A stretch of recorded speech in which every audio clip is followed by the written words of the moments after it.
was saying, Supergirl fucking Comet the Superhorse. I mean, yeah, sure, that may have happened, but comic books are weird and fucked up, and that was Silver Age. Well, that's true, and even then, at least they weren't related, like, say, Chris Claremont's X-Men.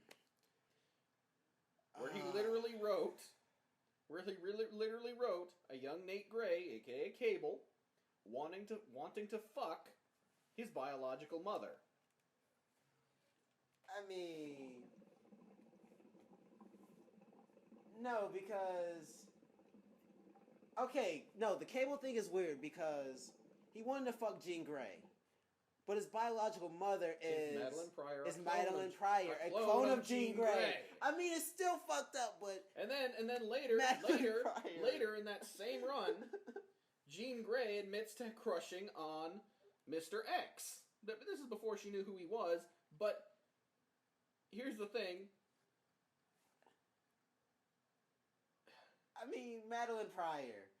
I mean, it's weird and it's fucked up. She wants to fuck her own biological son, and he wants to fuck her. No, he wants to... Okay, Madeline Pryor is Cable's mother. Cable wants to fuck Jean Grey Summers, who is technically... I mean, Madeline Pryor is a clone of his mother. I guess there's no way She's his biological mother. There's no... no matter what. He couldn't have a crush on Jubilee when he's a young man? It's so fucked we're up. not talking about the old one here who could at least keep it in his pants. There's no way to just justify, Cable wanting to fuck Jean Grey because Madeline Pryor is a clone of Jean Grey. So, yeah, essentially, he wants to fuck his mother, but not really his mother because she's the original? It just means he wants to go straight to the source of that shit. Because Chris Claremont's run fucks up so much stuff. Like, holy shit, yes. And for some reason, every single X-Men fan I run into, where X-Men are their big thing in the Marvel Universe, loves Chris Claremont's run.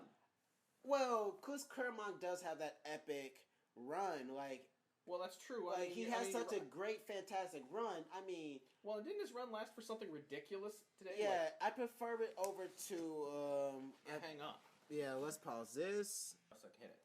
So, we're back. And I was wondering, didn't Chris Claremont write it for some ridiculous term by modern standards, 10 years or something like that? He did have a run, but it was definitely better than... I'm trying to think. His predecessor? I'm trying to remember who was writing our new X-Men in early 2000s. I don't know. I absolutely hated our new X-Men in the early 2000s because I was in JDC at the time, and whoever was doing the artwork was drawing Emma Frost with just an amazingly huge camel toe, and the pages would always be stuck together in new X-Men. Gee, I wonder why. Yeah, because you got a bunch of horny-ass teenagers locked the fuck up. You ever wonder why they call her the White Queen? I'll give you a hint. It's not because of her outfit color. Nope, not at all. I'm trying to think. So, yeah, you haven't seen Civil War yet. Mm-mm. It is... Still kind of pissed that they didn't go with the Miles Morales Spider-Man. I'm okay because eventually we will get a Miles Morales Spider-Man at the rate we're going. They finally fucking kill Peter Parker.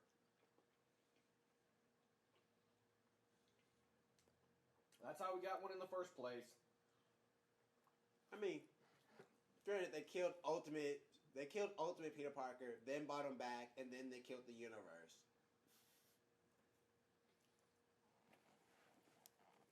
Right.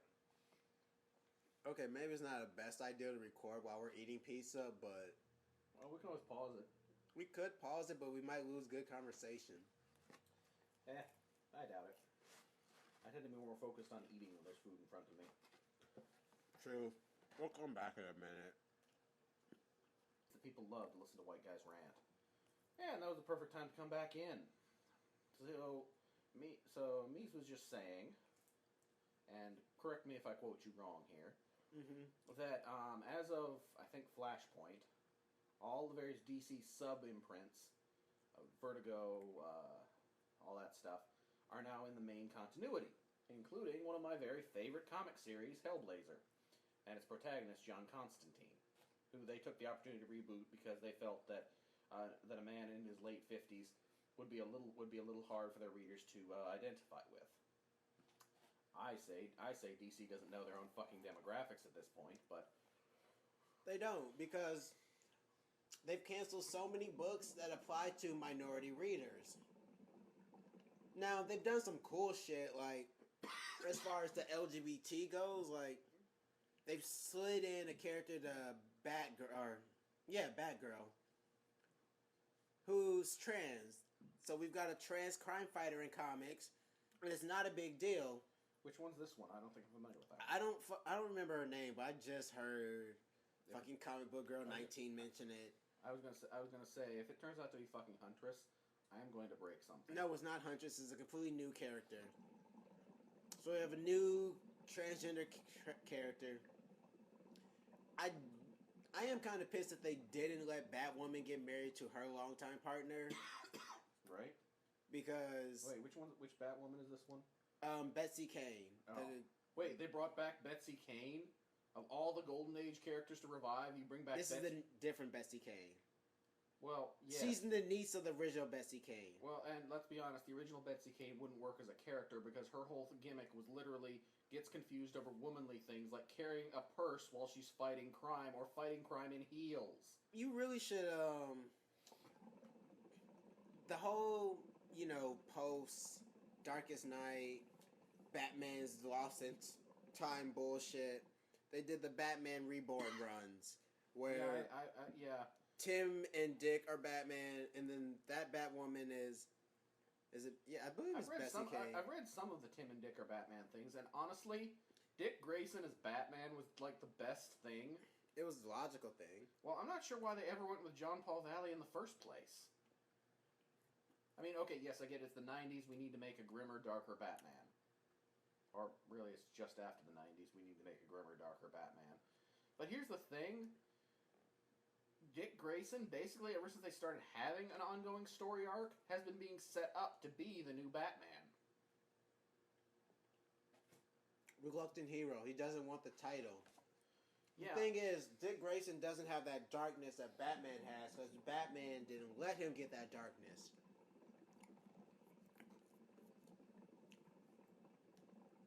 It's and a lot of people were like, well, yeah, a lot of the vibe I get off of the Dick Grayson Batman is the same as you get off Batman in The Brave and the Bold. And while it's utterly non-canonical, whenever I watch that show, which I do whenever I'm feeling blue, because it's a great way to cheer up, I just pretend that that's the Dick Grayson Batman there. He's trying to act like Bruce, and he's just, but secretly, but as soon as he turns away from the camera or from his partner, he's just grinning the biggest old grin. Because, yes, I get to be Batman teaming up with this person. That's a good way to think about it, but I think Brave and the Bold was just a nice harken back to Golden Age, Silver Age, fun Batman.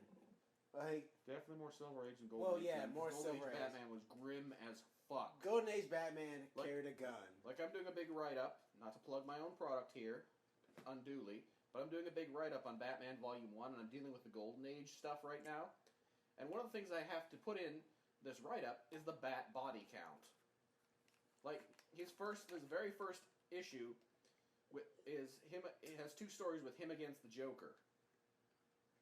And this one, and at the end of the second one, the Joker is apparently killed by Batman. This is the same issue where he also guns down a bunch of Hugo Strange's men. So Well, yeah, but that was also like. It was okay to kill the bad guys back then. But as time has progressed, we want our heroes to stand for more than just mindless violence, right? Well, not just mindless violence. Our views of what criminals are has changed. Like, originally, the Joker was insane because he was a criminal. Not because he liked to dress up as a clown and do wacky crimes, but because he was a criminal at all. That's why I like Jared Leto's Joker so much, because he's just, I'm a crazy-ass crime boss. Right. And that's the thing that a lot of the early Joker stuff had. Like, the best part is, too, is that you get to sort of see the Joker set up in Gotham City in these early stories, because in the very first one, half the reason the Batman catches the Joker is because the criminal underworld is gunning for this new guy too. Although I would argue at that point he's not really fighting supervillains much. The only real supervillain story in that one is Hugo Strange. Is the second story, which is Hugo Strange. Which they kind of did on Gotham last season. It wasn't a full accurate like they never do full accurate representation of the comics, because why would they? But it's like different medium, different story. But we're finally getting to the point where it's one of the reasons I don't like watching Gotham. Honestly, is because I don't give a shit about these people. Gotham is if Batman's not around to punch them out.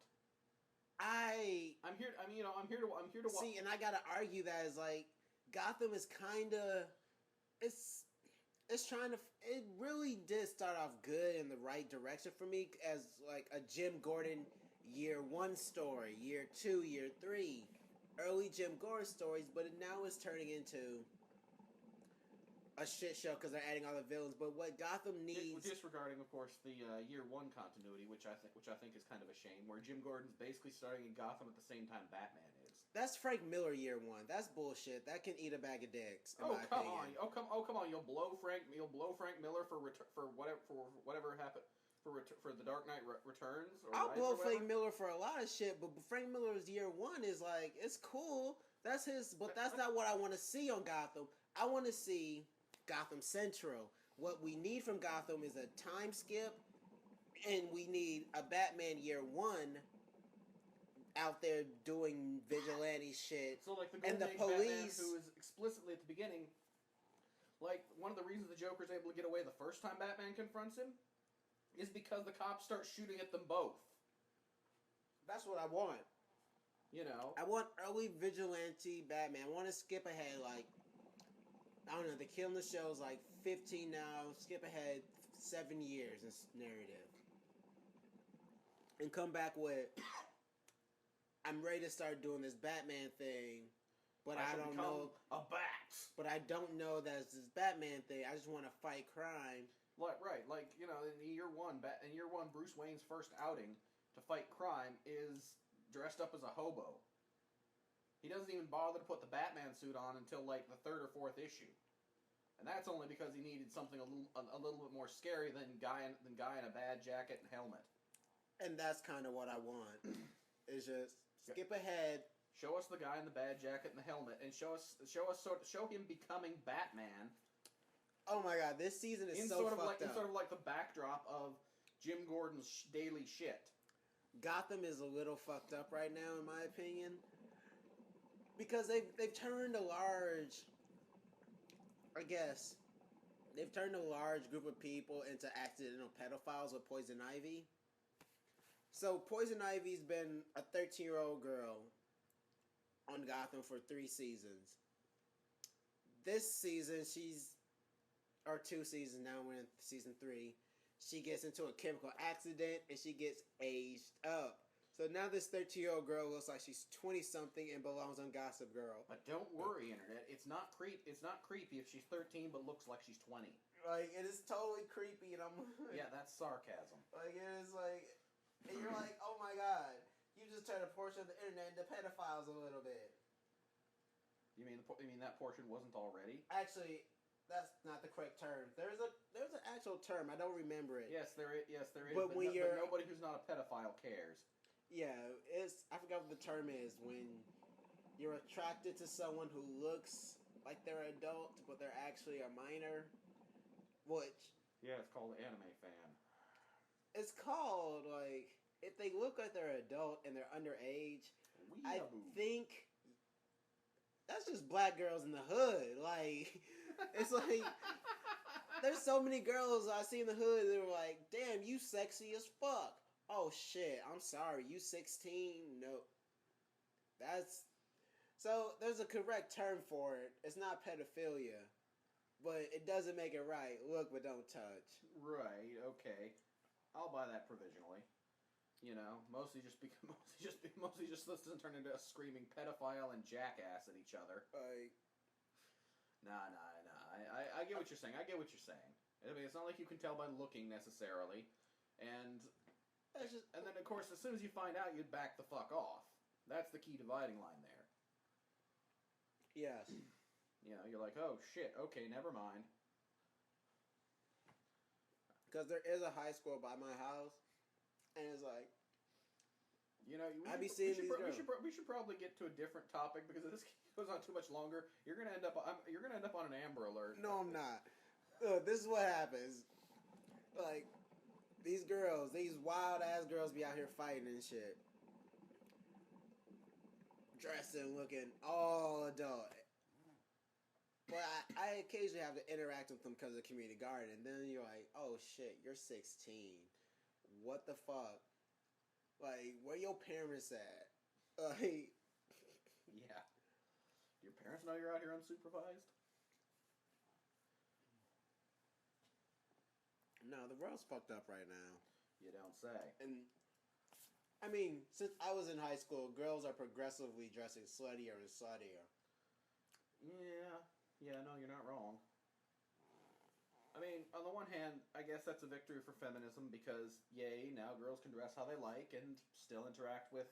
Yes, but as a man, if you say, how is that feminism, you're being a pig. Like... I just get around the whole thing by being queerer than a $3 bill. Like, you can't win for losing when it comes to feminism, I feel.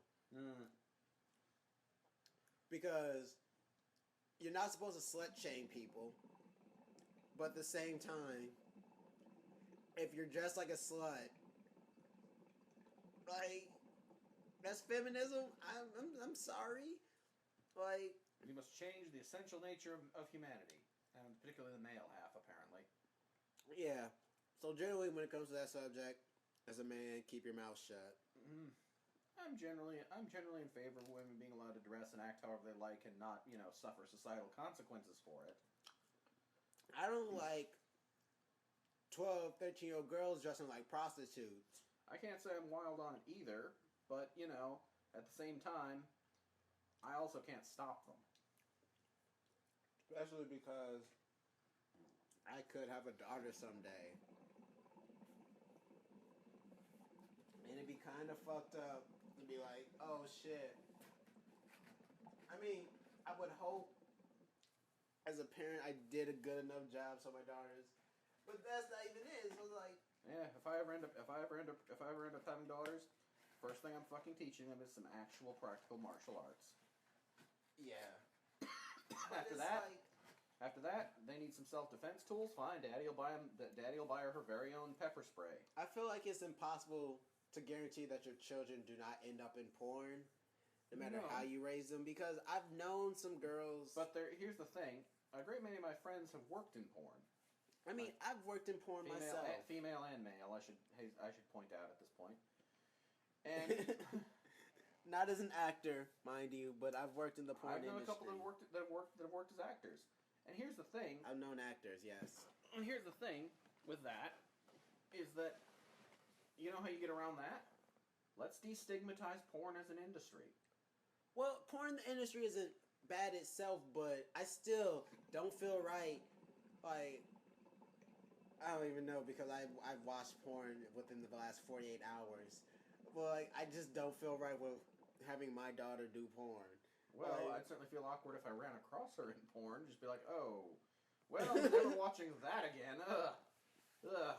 I'm not Chris Claremont. And it's like, it's that's just it. I've met porn stars. I've had conversation with porn actresses. I played D&D with a bunch of them for a while.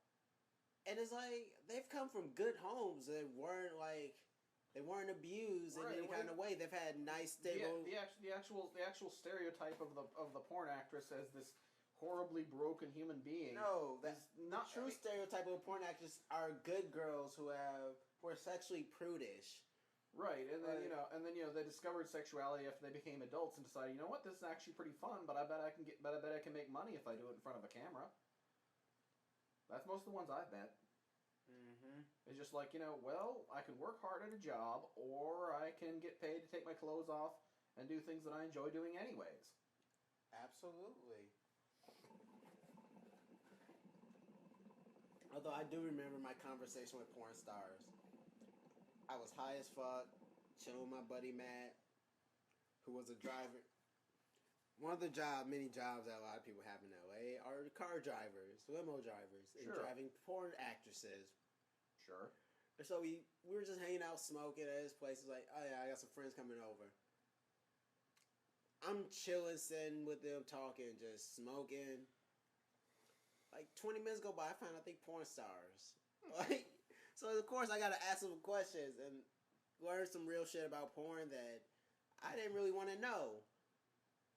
But 99% of cum you see on screen is not real cum.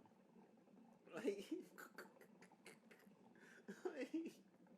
it's like... Here's a gay man who has, shall we say, seen cum in a variety of situations. No fucking shit. Mm-hmm. It's like, that's why you only gotta watch the homemade shit. I guess. Or just accept that, you know, like pretty much everything else that's filmed for entertainment purposes of one type or another, it is fake. True.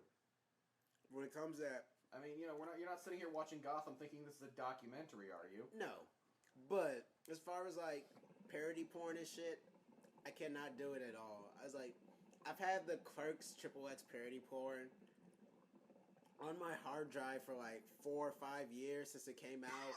I have not watched it because it's just a regular porn. Pretty much. I have no interest in getting off to just, oh, this is Clerks with girls in a porn shop. I have to watch it at some point where I can do a commentary and make fun of it. Sure. Well, and in all honesty, one of the other reasons I support destigmatizing porn as an industry and the people who work in it is because, quite frankly, I don't know. One of the reasons why the porn industry had such a bad reputation for so long and was able to get away with such bad shit that did actually happen in a lot of cases, New York in the 70s, is because it was so stigmatized. There was big money to be made, and it was regarded as somehow dirty. You know, if it happens to a porn star, it's not like it happened to a real person, right? That's just America's sexual repression, though. We are terribly repressed as a country because we were founded by Puritans, which is one of the reasons why I also support ending that. I mean, we're not going to go full on. Other countries that broadcast porn on TV. We're not going to go full on Kit and K Boodle here. Little shout out for any of you furries in the audience. But you know, the fact is we could stand to be a bit less blasé about, oh look, some dude's brains just got blown out all over the screen versus, oh my god, a titty. Yeah, that is one thing that. Okay, coming with an international perspective, I think it's really fucked up that violence is okay in this country, but sex isn't. Especially because I've been to other countries where there's straight up porn on TV. The gun is good. The penis is bad. They should put that. They should put that on the. I mean, we have a fetishization of guns in this country because guns have been such a crucial and fundamental part of our country building. So how can a gun be evil even though that bang? That and they make your dick feel so wonderfully big. That's false bravado though. Well, no shit. Because I know I've held some guns and been like, damn, I could fuck some shit up. Exactly. And that's just false bravado because you got a weapon in your hand. Pretty much. And unlike, say, of course, you know, I'm also the guy who wants to play with mace with a great mace or a broadsword. So you know, of course, to be fair, I'm also not really sublimating anything because I also like playing with a great big fucking dick. Yep. Not sublimating shit. There is nothing subtextual about my homoerotic overtones. No, there is not. Right. So I'm going to change it to Twincest and Mark Millar's run, The Ultimates. Oh God, The Ultimate. Well, okay, let's be fair. Ultimates 1 and 2 are actually pretty decent Avengers stories. I just want to talk about Twincest with Scarlet Witch and Quicksilver. Oh god. To be fair, that was somewhat drawn from the 616. He was just a lot less fucking subtle about it. Yeah. I don't know. Scarlet Witch has been an interesting topic for me lately because everyone wants to make a big deal about her relationship with Vision and that synthezoid. So the girl's got an incest and robot fetish. Now someone just needs to make a robot that looks like her brother, and she will never emerge from her room again. There you go, and there won't be another M day. I think there might be lots of M days. We'll call them O days. Yeah, but see, here's the thing. Here's the thing. Did she pull an M day while she was fucking the Vision? No, she did not. She pulled an M day because Vision was killed. And because her brother was killed. And because her father was a huge piece of shit who was terrible at being a father. Mostly the last one. I mean, I kind of feel like everything post House of M, in my opinion, has been to kill off the mutants. Even though House of M was like death to the muty scum. Was like a year or two before the Disney acquisition, maybe even longer than that. Well, the other problem too is that with the Disney acquisition, I feel like Marvel has been slowly trying to clean up. I mean, a lot of the weird shit. Well, they've cleaned up a lot of weird shit, but they've also downsized mutants, and they're killing them off and replacing them with Inhumans. And now Inhumans are more than just a royal family; they're every fucking body. And then Inhumans are like. And that's great, and they're going to use Inhumans in the MCU because they can't use mutants. And they're setting it up building with Agents of S.H.I.E.L.D., and they've got the connected universe so tight. I guess. We're going to never see mutants in the MCU. In the MCU. In our lifetimes.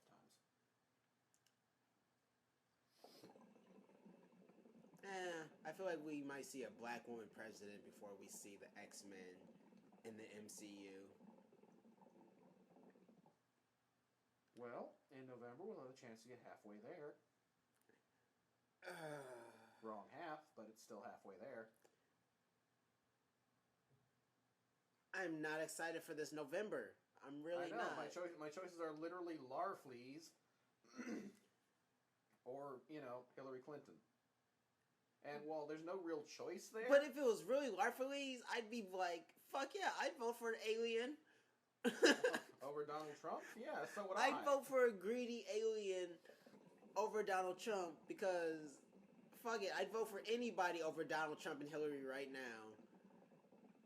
Like, I mean, honestly, I'll end up voting for Hillary because the lesser of, two evils is still evil as fuck. Yes, but it's still a lesser evil. Well, you really don't want to hear what I would say to that. I don't know. Say it, cause fuck, they're. Congratulations. Now you're seeing politics as it was pre-Obama. I almost didn't vote for Obama though. It wasn't until Sarah Palin showed up that I was like, Team Obama. See, and I was pretty much on board with Obama from the first. Not because I thought he was the Messiah. I mean, let's be honest, that's kind of fucking ridiculous. No, he was just a really smart brother. That's why I voted for him. He was a really smart brother against a dumb woman from Alaska, and then John McCain. And John McRage, who, if there were such a thing as the Hulk, he would definitely be one. He'd be Ross Hulk. Well, yeah. It wouldn't be Banner Hulk. Banner Hulk's a good guy. Banner Hulk's a murderer. Accidental murderer is still a murderer. Yes, but Red Hulk would cheerfully murder every man, woman, and child if it meant he got Banner's head between his hands. Kinda true. In the same way that the ocean is kind of wet. Tell me I'm wrong. Tell me I'm wrong. I mean, yeah, but then we've got She-Red Hulk, which I know nothing about She-Red Hulk. I know. Other than it's Betsy Ross or Betty Ross. Actually, Betty Ross, not Betsy Ross. Too many Betsies and Beths and... Well, let's be fair, Elizabeth is a pretty common name. Actually,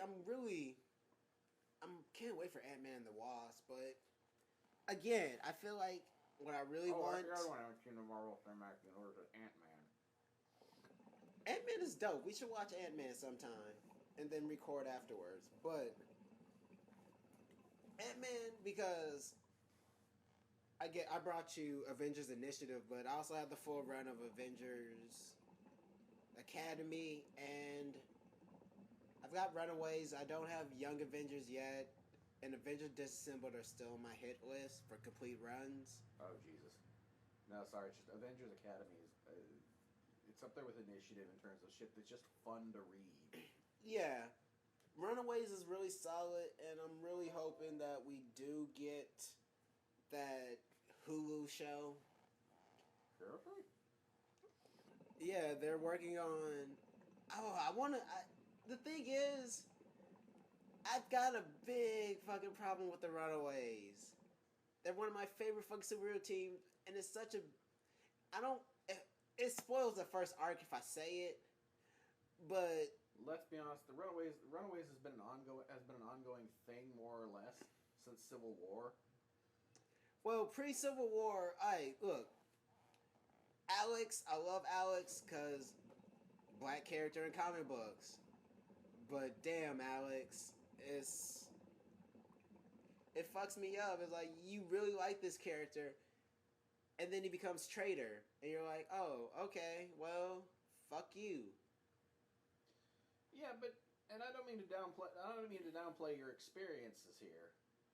You know, this is not a case of a white man swooping in to say, "Well, actually, you're wrong because of this incredibly pedantic thing."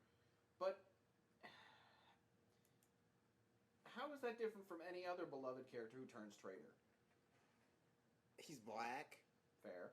Like, that's the only difference. That's the only mistaken is like, I specifically said that to draw that response out, not because I think it's wrong, just because that is a good thing to get on the record here. That why is it the black character who turns out to be a traitor? I mean, like, okay, here's something you probably don't know about me, because frankly, well, you can probably guess why. I really like old westerns. Like old black and white John Wayne westerns. I love that shit. Oh my god, they're so boring. And to me, old westerns are boring. Well, of course they are. The only time you get any minority representation is when the Mexicans are the minions of the always white bad guy. That is the only minority representation you get in them. That's not why I like them. Just for the record, that's not why I like them. Sure, backpedal now. Oh, fuck off! I'm not backpedaling on shit. I like them because frankly, they're the kind of shit I can just turn my brain off. I mean, I can see that because let's be fair, and because my dad was a huge fan of westerns. He's from Texas. He's from East Texas, and I grew up watching them. So to me, they evoke those childhood feelings of of safety, security. This is a known quantity. I feel like you're amped for the Magnificent Seven remake. I mean, I'm going to see Magnificent Seven only because I like the original better. Now you know how I feel about True Grit. No, I'm not even talking about the original American one. I'm talking about the Japanese original, Seven Samurai. Which is also awesome. Like, I have seen it. It is fucking amazing. Kurosawa's like a genius. Oh, I know. No, I'm not sure if you'd call him an ex, really. But just kind of a friend. But that I don't get to see much anymore because he lives on the West Coast and I live in fucking Minnesota. He was a huge Kurosawa film buff, and you know what? Those films hit all the same notes for me that westerns do because they're basically the same fucking stories. Just with samurai instead of cowboys. I mean, samurai movies are the fucking Japanese Western equivalent.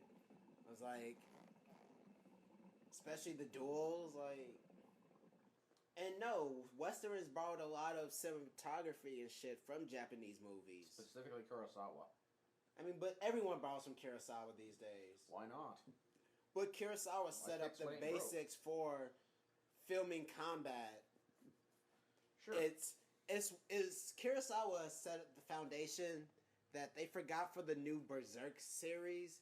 That makes the new Berserk series suck ass. They forgot spatial reasoning. Oh my fucking god. Oh, don't tell me this, dude. I was so excited for Berserk. It's like one of the few animes I actually legitimately enjoy. Okay, Berserk 2016 is kind of garbage only because they forget about spatial reasoning.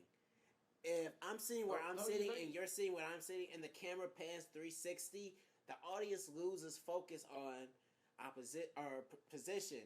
So in giant, massive, crowded fight scenes, you have no real context of how many people Gus just took out. But Kurosawa set that foundation, and we use it to this day in all kinds of movies. Because it works. Yeah, I mean, I'm not arguing with you on that point. I mean, like, you know what I would love to see, though? I would love to see them make a Berserk, like, animation or even a live-action movie focused on something other than the goddamn Golden Age arc. Holy shit, am I sick of seeing that. Like, it's a good story. I mean, I've only watched the original anime. I have the original anime, actually. It's in the storage with the rest of my stuff. I borrowed it from my friend, and it was a weekend where I locked myself in my room and was just drinking pop. I don't want to say the brand of the pop, but was just locked away drinking it, and just... Yeah, they ain't paying us for shit, so we ain't mentioning their brand. I mean, I don't like it anymore. I don't drink it anymore. If I like it, I'll chill. Like, see, whereas me, strictly mercenary. You want me to talk about your product on this fucking podcast? You pay me. Like, I'll say right now, pick up some OCB rolling papers, all hemp organic. And I will say, drink light beer. And if the particular brand that I like to drink wants to pay me for an endorsement, so much the better. But quite frankly, this is the internet. There are lots of ranty white guys who probably have a wider listenership than we do right now. And I'm a hoe, and I am completely for sale.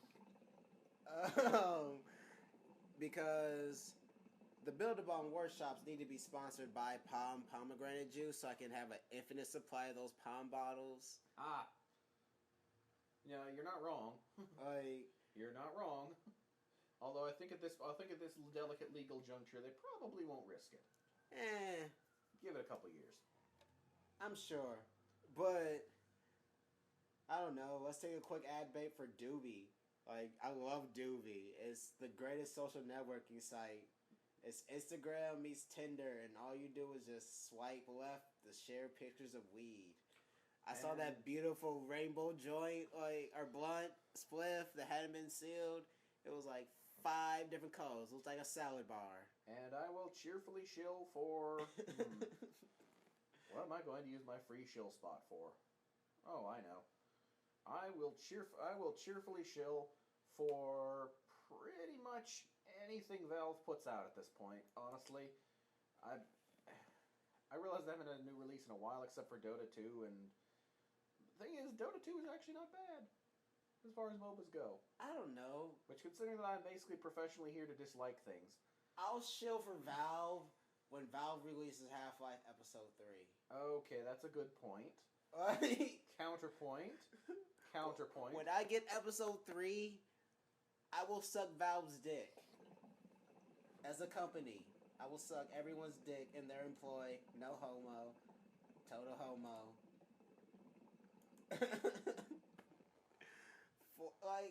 And that's why it's nice being gay, because I don't have to say things like no homo, because the homo is kind of implied.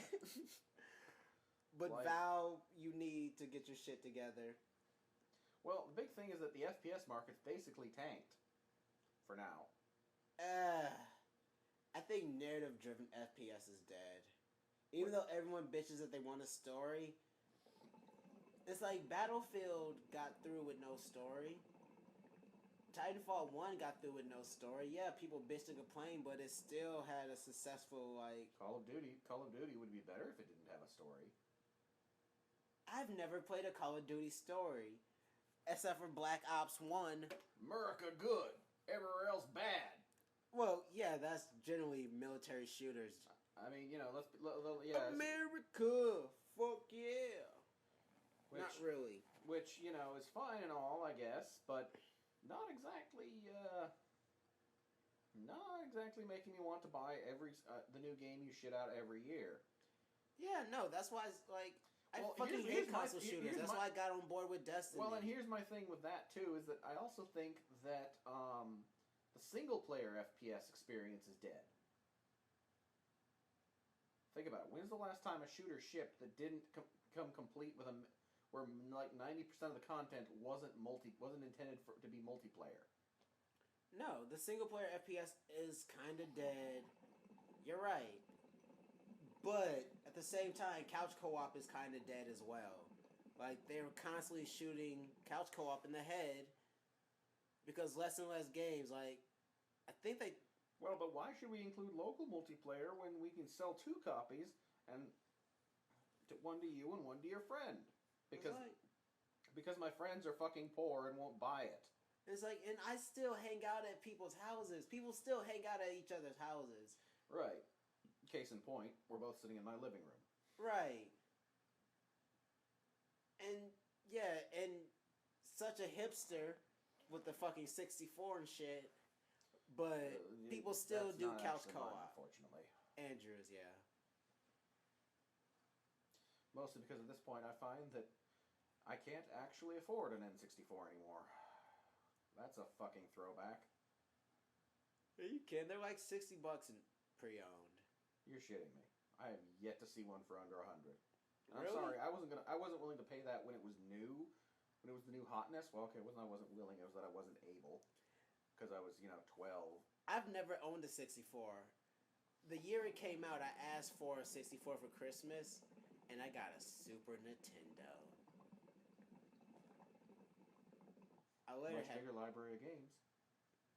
I didn't want it. I wanted the new hotness. Yeah, I remember one time I asked for an N64 and I got a PlayStation, and that introduced me to things like Legend of Dragoon, a severely underrated game. That happened to me with the original DS and the original PSP. I asked for a DS and I got a PSP. Oh, you poor bastard. And my girlfriend got me the $10 for Christmas. Oh, for fuck's sake. But okay. One thing I don't get, maybe you can explain this to me in a way that doesn't basically sum up as fucking weeaboos. Why does everyone lose their shit over Final Fantasy VII? Okay, so as a person that played Final Fantasy when it was new and just another JRPG, Final Fantasy itself just had really good storytelling, really good plot, and it was the first time we had, like, fully CGI rendered cutscenes. It's a triumph of technology of the late 90s. It's a great fucking game, but it's not as good as everyone makes it out to be. It has a lot of flaws and issues, especially when it comes to the story. Hey, look at that. Our viewership just tripled with a bunch of angry white neckbeards coming to tell us that we are assholes. I gives no fucks because unlike all these other hipster motherfuckers, I was there when it originally what happened. I played it when it was new. It's like, I bought a lot of these Final Fantasy games on day of release or week of release. Yeah, see, the only one I got was Final Fantasy 9. And don't get me wrong, Final Fantasy 9 is way better than 7, and of course it's better than 8, but that's not a high bar to set. And I liked it more than I liked 10, just because 10 took itself so fucking seriously. I bought 4, which 5, I suppose was the reason I liked 7, 8, week of. I suppose that's the reason I liked 9 better than 7 too, is because 7, it all feels so like it's trying to be so serious, whereas 9, you've got this little tiny black mage waddling around, getting into shit. And they're all fantastic games, but I mean, I can't really say too much because my top 3 Final Fantasy games, number 3 is Final Fantasy X-2. Yeah. I mean, my list is kind of legit. It goes 6, 4, 10-2 because 10-2. Are we talking the American 6 or the Japanese 6? I'm talking Japanese 6. Oh, okay. Which was so American 6 is 3. Right. Japanese 6 is Max Kefka post-apocalyptic fucked up shit. No, then we're in agreement that 6 is definitely one of the better. I mean, 6 is number 2. Mm-hmm. Yeah, 4 is number 1 for me. Like 4? That's the one with Cecil. Yeah, Cecil. Oh my god, fucking Cecil. But the reason I love 10-2 is because for the first time, you're not actually trying to save the world. The world is not in imperative danger. It could literally be called Girls Just Want to Have Fun, and I still love the fuck out of 10-2. One of the reasons I didn't like 10 and all the ones that came after. I hate 10. I hate 10. I hate Titus. It's because they were all, the character designs were all just so over the top anime. It's like, okay, dude, we get it. You desperately want to be Akira Toriyama, but just don't have the character design chops. Please go away now. I don't know. I just hated Titus. Well, he certainly didn't endear himself to me. He's Nosai Dane, that's for damn sure. Well, I mean, then Titus was just not meant for me to like.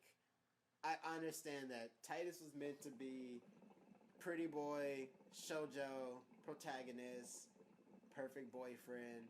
So he's not an easy character for dudes to like. Yeah, well, I don't know about the perfect boyfriend thing, because you annoyed the piss out of me too, and I'm into that. Well, if you're actually a girl, I don't know what the perfect boyfriend difference is for gay dudes and girls, but as far as a female demographic, Titus was that market. Especially if you're a Japanese girl at the time. Yeah. Or a super weeb. Yeah. He creams weeb panties. I guess.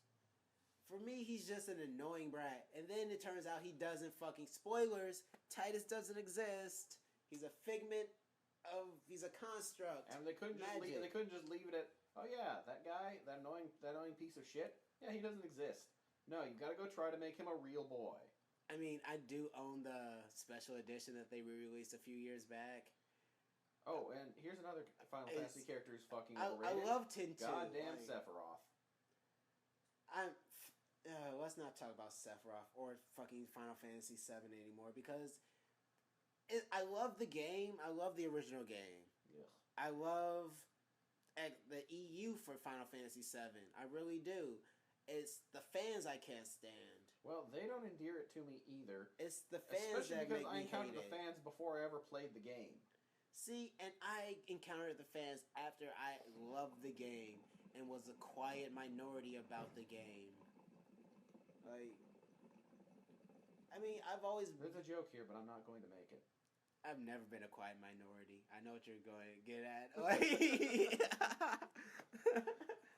Well, I'm sorry, man, but you slowballed that one right across the plate. Yeah, I mean, walked into it, but when it comes to, my bread and butter for games are always RPGs. Yeah. Because RPGs were the easiest games I could fucking figure out. See, and for me, I've got this thing where my hands shake almost constantly. So you'd think that I'd be in basically the same boat as this guy. But after I played Final Fantasy IX, the next RPG that I played was fucking Mass Effect. Holy shit! Especially when it comes to JRPGs, it's like.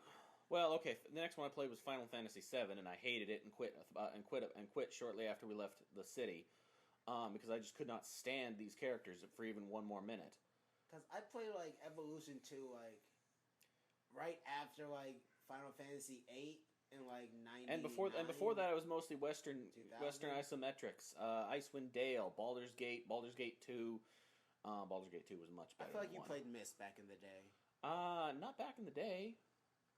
But you have played Myst. Of course I played Myst. Still got a notebook full of notes about fucking Myst. Don't get me wrong, I loved it, but it's another one of those games where it's like it was good, but not oh my god, I'm going to come in my pants good. You know? I get it. Like, you know.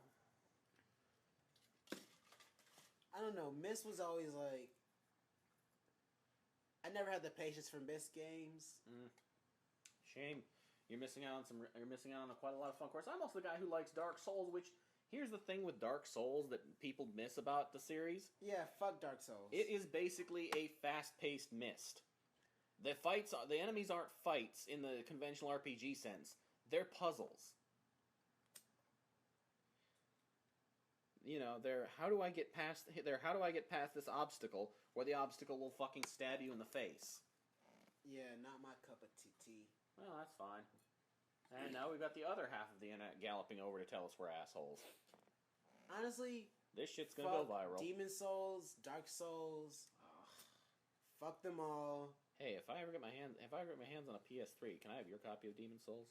I mean, I have digital. Like, if I get a new fan of my PS3, I will definitely loan you it for like a time. Well, yeah, I don't want it forever. I'm just, you know, I've never played Demon Souls. I liked the first Dark Souls because it was just so fucking janky. There were so many ways you could break that game across your knee.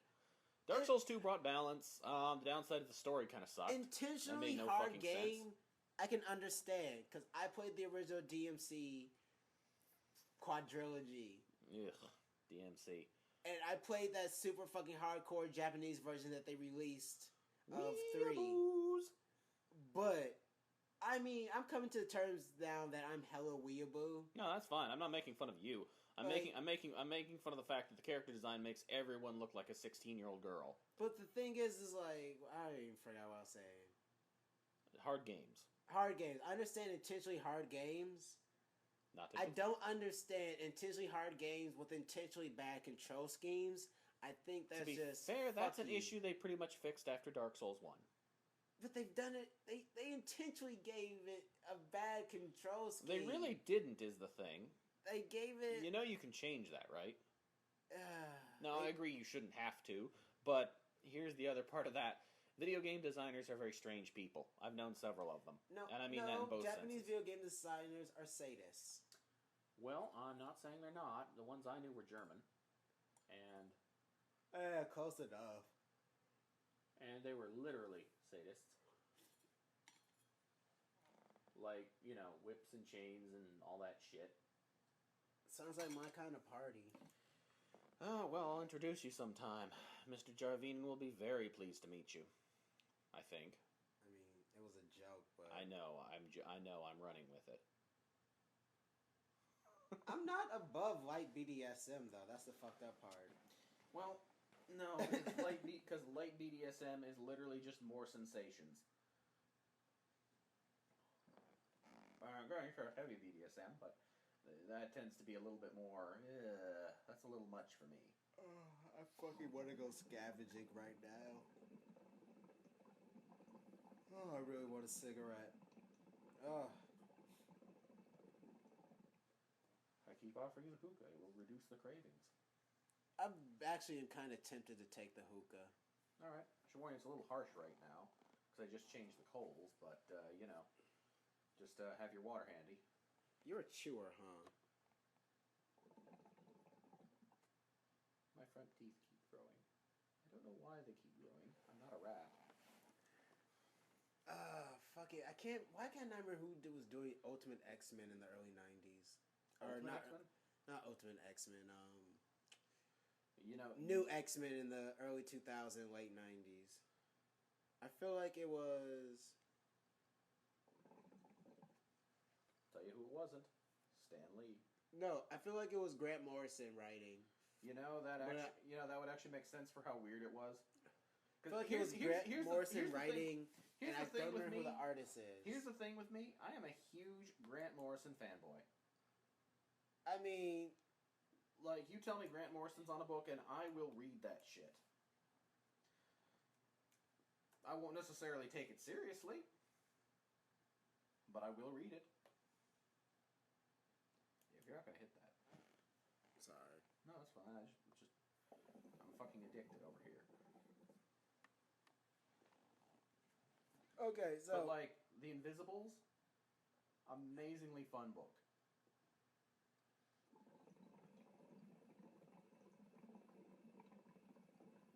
Okay, so originally it was Craig Kyle and Christopher Yotes and Grant Morrison. Who was the fucking artist on Grant Morrison's series?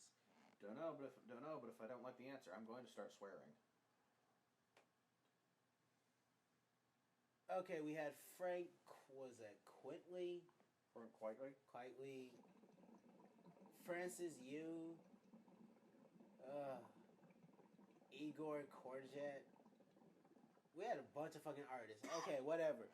So either working on that book was Poison, or working with Grant Morrison was Poison.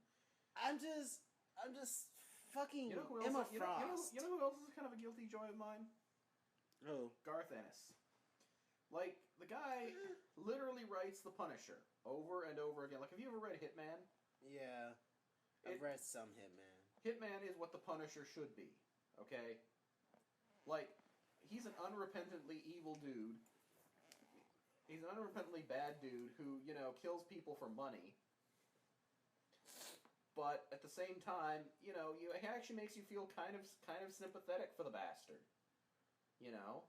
It's like, okay, yeah, he's an ass. Yeah, okay, he's the sort of guy that Batman, that, you know, in a Batman comic would be one of the faceless mooks Batman trashes before whatever supervillain du jour shows up.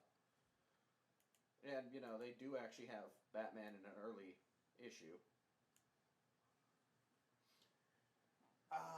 I think you'd have lots of fun reading. I don't actually enjoy Crossed all that much because while it's true that it's a take on the zombie genre that basically makes the zombies an actual fucking threat, it just feels so gratuitous. I feel like you'd enjoy the Amalgam universe from the 90s. Like, honestly, the Amalgam universe is so fucking weird and crazy, and it is a 90s wet fantasy. I don't know. Like, one of the things I like about a lot of Garth Ennis' shit is that it just doesn't feel like it's taking itself at all seriously. It's like so over the top that it flips over into black comedy. And I mean black comedy as in grim comedy, not the other sort. I know what you mean. You know, like like Preacher. Try and tell me with a straight face that Preacher is just not ridiculous fun. I mean, of course, because you've got a character named Assface. Like, you have a character named Assface whose whole thing is, I tried to commit suicide and I failed. Now my face looks like a goddamn asshole. Like, I think he's actually one of the nicer characters in the series. Oh yeah, he is. He's actually one of the funnier, well-written characters. And then, of course, you got the strung-out vampire, of course, because, let's be honest, when you're going to live for fucking ever, why wouldn't you? I mean, shit, it's not like that shit's gonna kill him. Actually, yes, because you've read Preacher and I've read Preacher. I'm really hoping that the AMC series gets picked up for a long, long run. But yeah, the Amalgam universe, like, here, I'm gonna show you a picture. So, a question I actually had for you earlier, based on something you said when we weren't recording, that I wanted to get on the recording. Lucifer. What's your opinion on the show? I have not watched a single episode of the Lucifer show. Have you read The Sandman? I have read Sandman by, Neil Gaiman. One of my favorite fucking authors. He is not one of my favorite authors, because every time I read a Neil Gaiman book, I feel a little bit more pessimistic about life. Well, I was a morbid bastard from about the age of 8. So, you know... I try not to feel pessimistic about life these days, because if I feel pessimistic, I might end up going super dark emo. Yeah, no, I get what you're saying. I get what you're saying. I'm just saying that for me, that was kind of my default setting. Like, so he's a brilliant writer. Yeah, just not your cup of tea. He's a nihilistic writer. I guess. I've actually never gotten that sense from a lot of his stuff. Really? Well, I think he's very nihilistic. Well, I mean, I'm about as nihilistic as a Buddhist is allowed to be, so, you know. again, it's all a matter of perspective. But, okay, did you read any of the Lucifer stuff that came out of that? Like, Lucifer had his own ongoing for a while. It was actually not terribly bad when you... It was an interesting take on the fact that Lucifer is basically omnipotent. But... No, I didn't read Lucifer, but I do know about his grand arcing scheme in the whole DC universe of... He takes over hell, locks out his brothers, controls hell, remakes hell... Well, the original... And then decides to go to Earth, blah, blah, blah.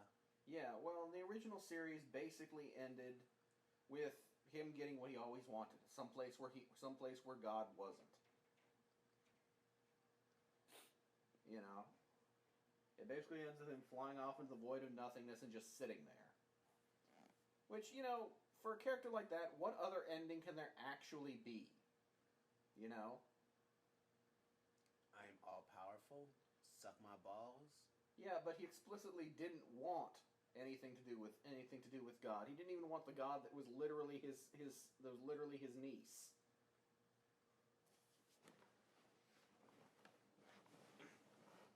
I don't know. Definitely try to find...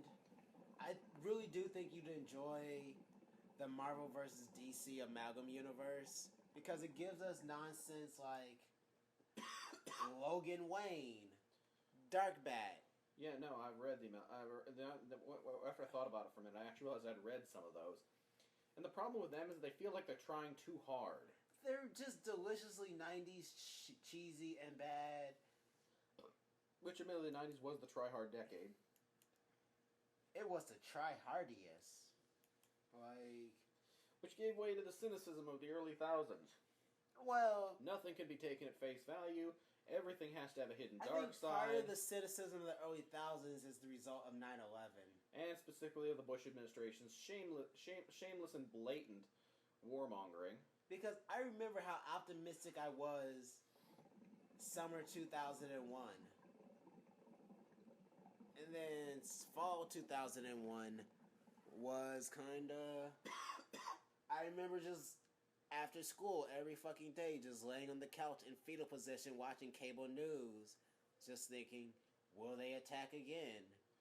And I had a somewhat different perspective given that I was both from and living in the Midwest, where everybody was clutching their pearls and shotguns and screaming that the Muslim hordes were going to descend on us any day now. And I'm just thinking, what? They're gonna bomb a mall in fucking Goat Fuckville, Iowa? Fuck off. They don't even know you exist. Yeah, no. I wasn't worried about terrorist attacks because you'd mentioned you've been living in New York, which meant that their next strike could very easily hit people you did know about. Yeah. And that's assuming that you know, the day of, that they all made it out of the first attack. But post 9/11, I wasn't worried about more future attacks because at least I myself was able to identify that was an extremist group of Muslims that attacked us. That didn't represent 99% of the Muslims I knew personally. I mean, shit, that didn't represent any of the Muslims I knew personally. Well, yeah, that didn't represent any. The only Muslim I knew personally who might even remotely come close to that ideology was a friend of mine who went all black militant. True story. He in college he basically got in with a bunch of black militants who were really anti-white.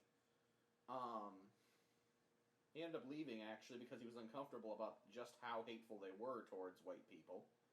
Because, you know, he knew a lot of white people who weren't complete assholes.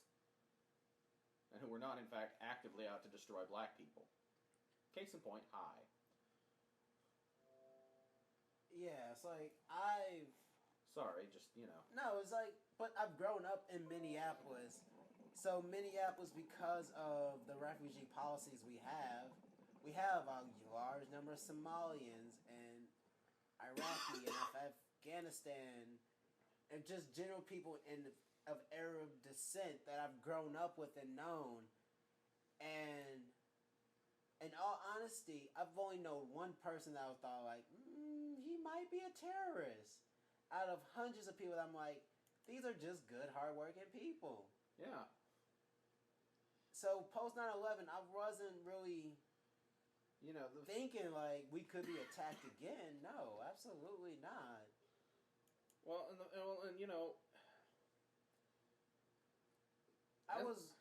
a white guy whose head is not entirely up his own ass. At post 9/11, when I started hearing about that kind of shit, it's like, oh no, you're just doing their job for them. Oh. Like, there's a reason why ISIS loves the shit out of the thought of a Donald Trump presidency. Xenophobia. That works to ISIS's benefit. Right. Their whole message is the West hates you and wants you to die simply for existing. Yeah. So let's elect the fucking guy who does hate them and want them to die. One of ISIS's biggest tools for propaganda is Donald Trump's xenophobia. I think that's a great tool that ISIS has been using because they're all about that propaganda. Well, that's part of why they're as successful as they are is because again they project a very strong media presence. And frankly, fuck them. But it's to an extent, it's our fault that ISIS exists. In response to 9/11, we invaded Afghanistan and Iraq when we only needed to be in Afghanistan. We destabilized the whole region as a whole. And the fact that during the whole Arab Spring thing we then sat on our hands really didn't help. Well, because it basically showed the whole, we're there to spread democracy and freedom and all that shit as the bullshit that it was. Which, we always knew it was bullshit, but having it just spelled out for us like that was just like, well. Honestly, the world is a worser place as a whole because of white people. No offense to white people, but no offense to specific white people because not all white people are assholes and dicks, but generally, the fact is that historically we generally have been. Historically, white people are the cause of the pain in the world. Though, to be fair, there's a fair argument to be made, and I'm not necessarily saying I endorse it or anything. There's a fair argument to be made that simply because we got there first. If the Chinese had thought of machines as something other than toys, the world would be then they might very well have been the first truly international empire. Nah, honestly, out of any Chinese leader throughout all of history that could have done something, or here's one that's really going to piss you off. I'd say Genghis Khan, who's actually Mongolian. I would like to say there is one other possibility, although by that point it was pretty well fucking precluded. Shaka Zulu with automatic weapons. Shaka Zulu with automatic weapons takes over the whole world. But then again, anyone automatic weapons in the 1600s. True, but my point is that the only reason white people got the chance to fuck everything up is because we got there first. Which isn't because we were better. It's simply because of a combination of societal, economic, and geographical factors combined to put us in that position. I mean, okay, let's break it down like this. The Dutch started the slave trade that the English prospered off of with contracts from the Spanish. Was it Spanish? French, and what was the other big country? Portuguese? Portugal never really had significant land holdings, is the thing. That was pretty much all Spain. Yeah. Belgium.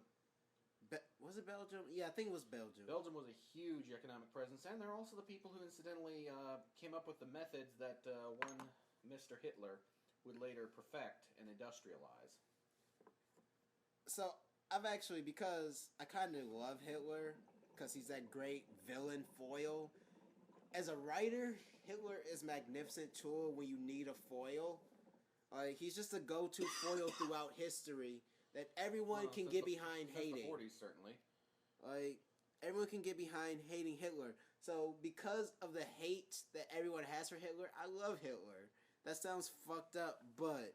Especially coming from a black man. Yes, I love to hate Hitler. Well, that's the key distinction. It's not that you love Hitler, it's that you love to hate him. I love to hate him.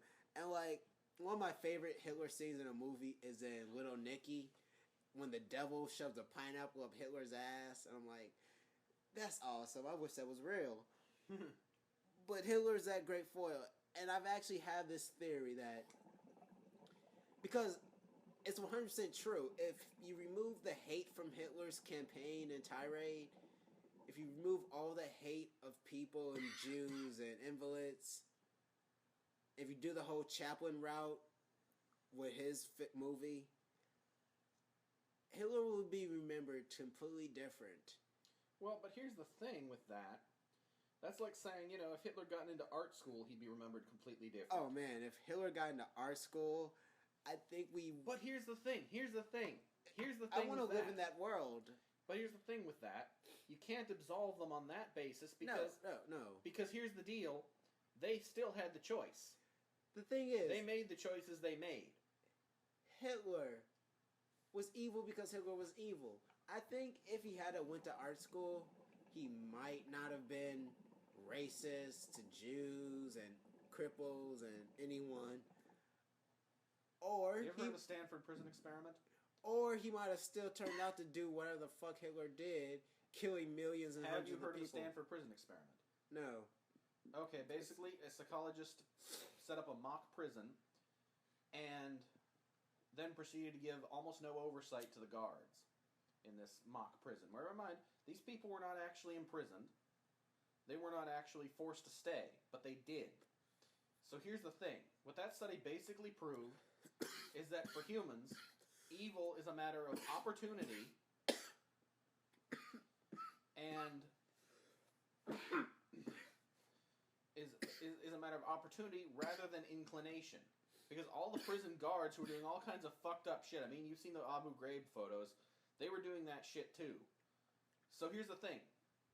That means that evil for humans is a matter of opportunity, not necessarily of inclination, because outside that experiment, most of them were basically decent people. Valid point. Now, I counter that with this great little documentary series called Nazi Hunters on Netflix. So, one of the higher Nazi command, who was notorious for torturing and brutalizing people after the war, escaped to America and was hiding out in America working as a mechanic. Now, during the war, he was brutal. After the war, he was just a regular fucking dude because the situation dictated that be his behavior. Sure. People like that deserve to die, in my opinion, because yes, your situation dictates that behavior, but does that make it right? Well, and to answer that, I bring up the Milgram study, which was a similar study that basically proved that ordinary people, overwhelmingly, when put in a position... power abuse it. Well, not just a power abuse it, but they specifically were told to start administering shocks to people that they believed they were really electrocuting to death, and to continue doing so well past the point when these people would have suffered permanent damage or died, and as far as the people administering the shocks knew, was actually happening. Now, of course, they weren't shocking anyone to death.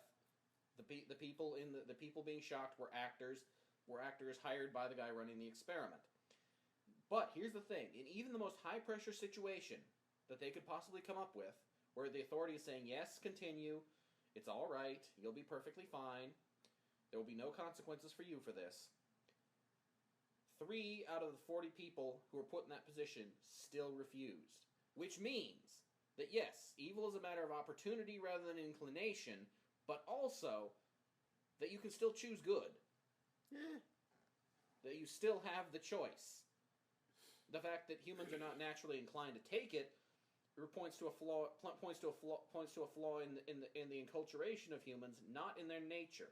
In other words, no, he doesn't get to get away with it because he had the opportunity and took it. If he'd had the opportunity and not taken it, then he would get a pass. I mean, power does corrupt, because I've been to many conventions over my life. I've volunteered at these conventions, because at some point, you go to Anime Detour long enough, you volunteer. Well, because you know the people running, you know the event, and you want things to go smoothly. You want things to go well, and that means having enough people. But at some point, and I notice this every year, because I did it myself once or twice, but there are kids who volunteer, and they get that first little dose of power, and they kind of abuse it and go power mad. And every year, there's at least 3. And I look forward to this. I might go to Detour this year, coming up 2017, but it's just a matter of funding. Sure. If funding and having room party and having enough people crashing in the room to subsidize it, so we're only paying like $50 a person. On a related note, I do believe the Bandcamp supports both donations, and I'm pretty sure we could set up a Patreon if we actually get some listeners. I already have a Patreon and a GoFundMe. Yeah, but I want to cut. But I want to cut of the money from this. Yeah, I am, after all, a white man, which means I'm greedy as shit. Yeah, of course. I mean, and if I'm going to be the asshole foil here, and that seems to be my role. You're the asshole foil, really? I mean, I'm just the asshole.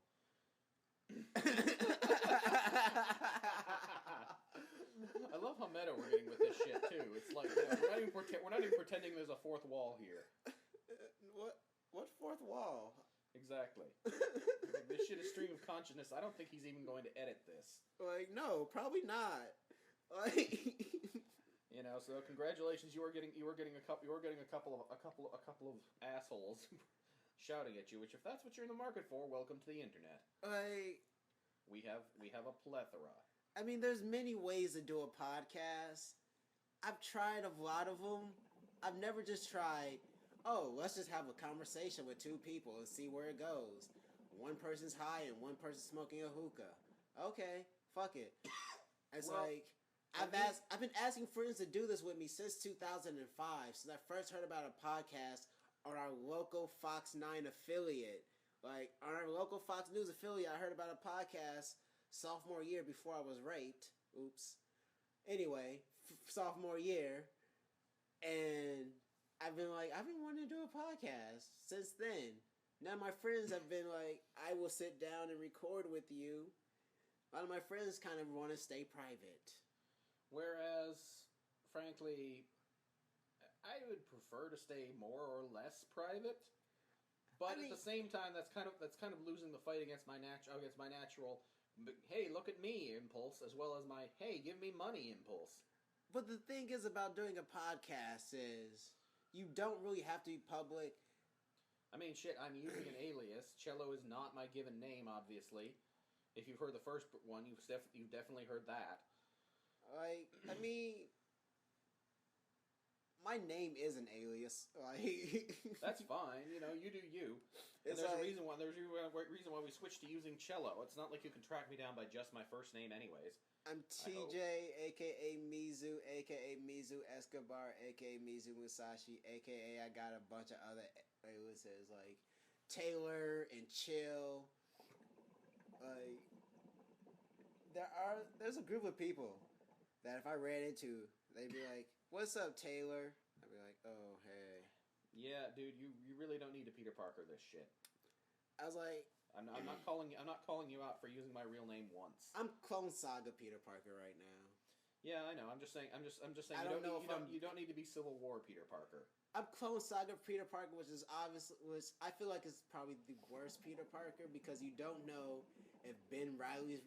I wish they had done what they originally were gonna do with Clone War. Like, say what you will about the Clone Wars, but they hadn't ended it right. Saga. Clone Wars is Star Wars. Yeah, sorry, Clone Saga. Also the CG on that was really fantastic because while you can recognize the characters, they don't look like the actors. They look like the characters. Let's not talk about Clone Wars right now because I have a big heart on for Star Wars. Period. Yeah, but you're talking to the guy who owned the entire X-Wing series. That's what I mean. I already told you that's the most in my porn folder. My porn file, my hard drive is Star Wars and Harry Potter. Harry Potter, really? Aren't most of those characters underage? And we're bringing back the pedophile chat. I'm giving you shit, dude. I'm giving you shit. But seriously, you might want to edit this shit just a little bit. Whatever. Of course, I can't judge. My porn folder's mostly furry porn. Well, my porn folder is actual movies that they really rub my geek boner. Like, yeah, I'm gonna fucking just say it, but it's less creepy. Like having a crush on Emma Watson, being that I grew up with Emma Watson. Like she's the same age as me. True, and I'm like what, 7 or 8 years older than you. I mean, I'm 27. I'm old. I'll go curl up in a corner and wait for my free AARP membership to keep trying to give me at work. Oh my god! Actually, I get AARP at my house, and fucking Cyndi Lauper was on the cover of 1 month. And oh my god, No, it worked. They literally every time I use my little balance rewards card thing, they keep trying to they keep printing out the free AARP membership, and I'm just like, dude, I am not even 30 yet. Stop trying to get me to sign up for the fucking AARP. AARP.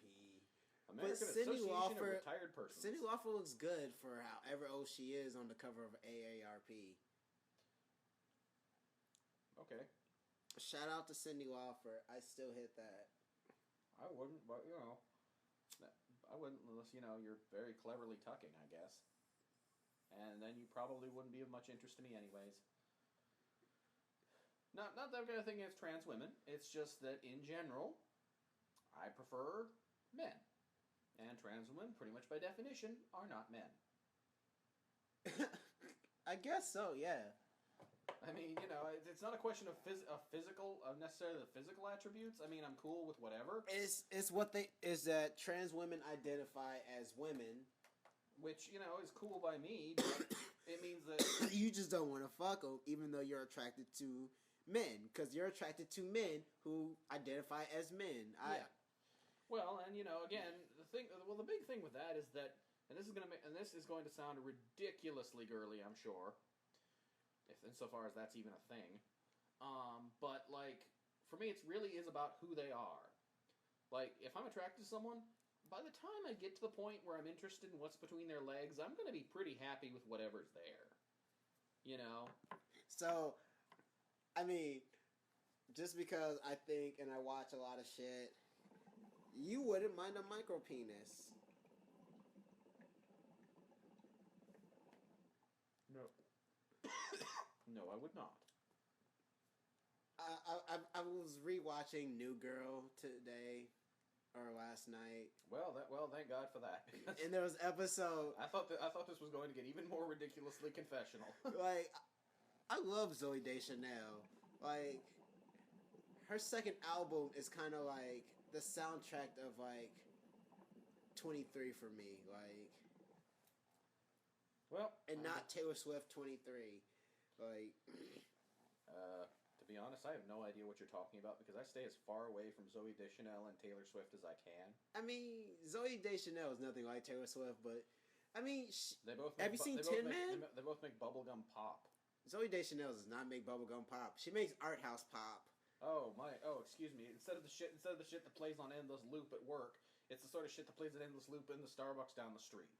No, it doesn't even play in the Starbucks.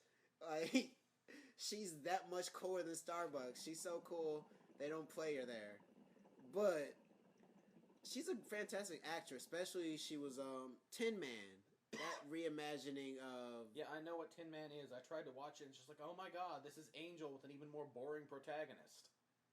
I mean, I didn't actually think you could get more boring than Angel, but holy shit, they proved me wrong. So anyway, I was watching New Girl. Sorry, just the male lead was, in addition to being painfully unfuckable, also just incredibly dull. See, that's just it.